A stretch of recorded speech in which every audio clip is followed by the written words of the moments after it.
inviting me to talk to you about free-roaming cat population controls.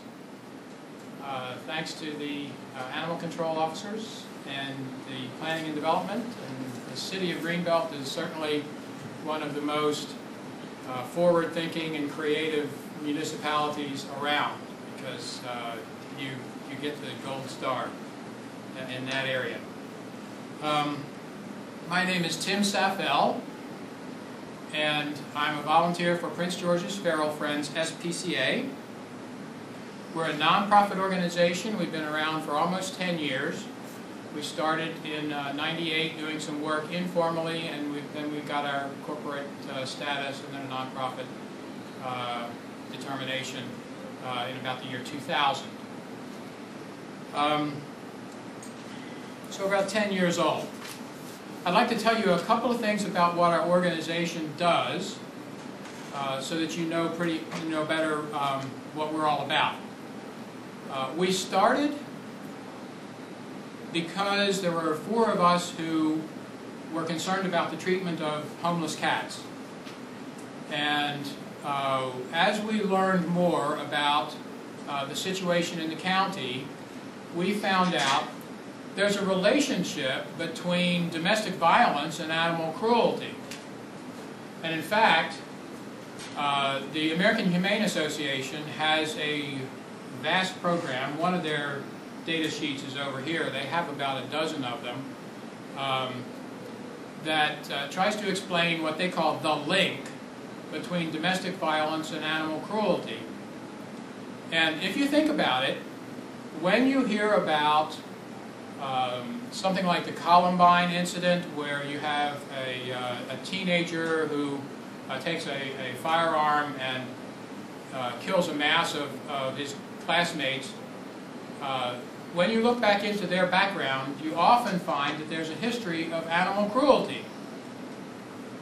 Now, I don't want to convey that animal cruelty develops into more violent behavior, because there are other instances that we can cite where, for example, a spouse needs to leave a bad relationship, to leave a batterer, and when that outlet for violence is removed, the abuser takes it out on the family pet.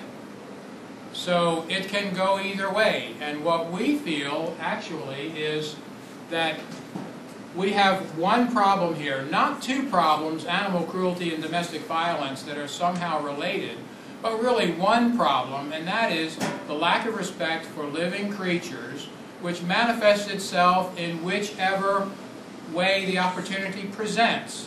And it may be animal abuse, it may be spouse abuse, or elder abuse, child abuse, whatever opportunity should be available. So what we started was the Prince George's Compassion Project, and we started this several years ago, and it's a multifaceted project.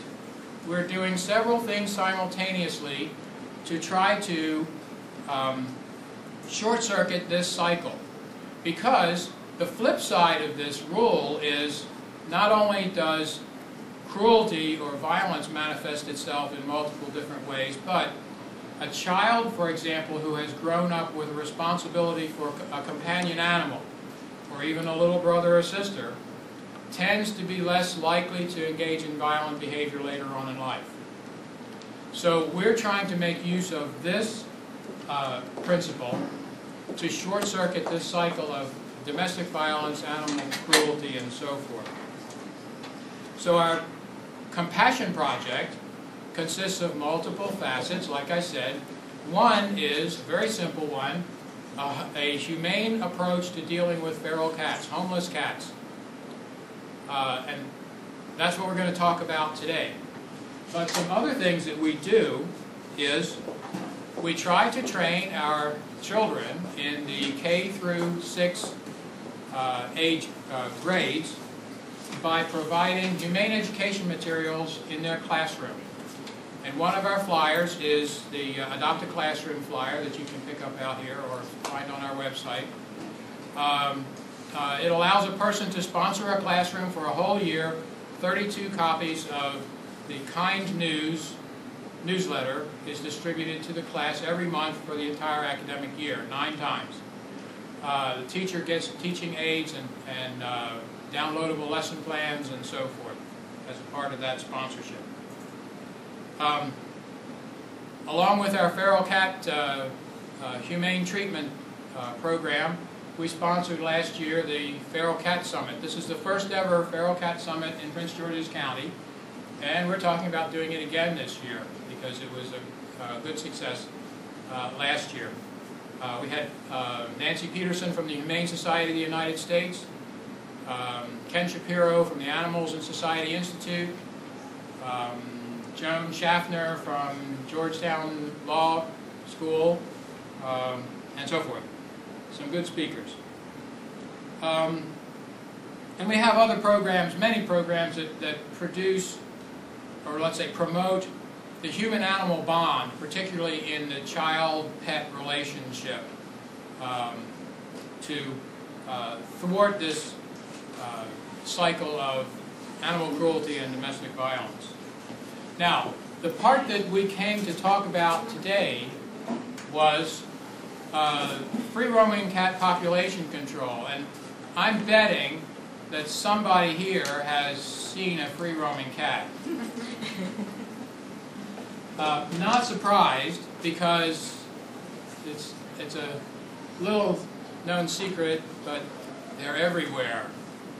In fact, there are some, now there's no census on free-roaming cats. In 2000, they didn't go around and knock on all the sewer pipes to find out how many cats were living there. However, there are some experts who have developed formulas for determining approximately how many free-roaming cats there are. And they say that in Prince George's County alone, there are about 143,000 free-roaming cats. And almost 5,000 of them are in the city of Greenbelt. So if you saw one or two, there are more. Okay. But because they're wary of human contact, you don't see them very often as a general rule. So where do they come from? Well, this is very important. And originally, they came from pet cats who were abandoned, or sometimes they get out through between your legs, you know, and you you try to keep them in, but they get out and then they don't come back. And there are some people who actually let them out to roam sometime during the day or night, and they don't come back. Or they are cats that are born to these cats, in other words, second generation cats that have born to these that have been abandoned or escaped or strayed and so forth. When they are outdoors living on their own, they tend to live in what are called colonies. You know, birds have flocks, but cats have colonies. That's what a group of free-roaming cats is called.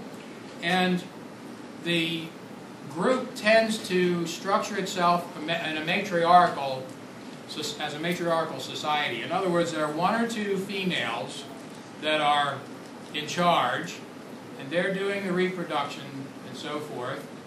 And there are males who are competing for what they call the top cat position, if you know what I mean, to have their mating opportunities. These cats tend to be territorial. They will live in a particular area, and they tend to mark their area so that other cats know that they're on their property by spraying, and you know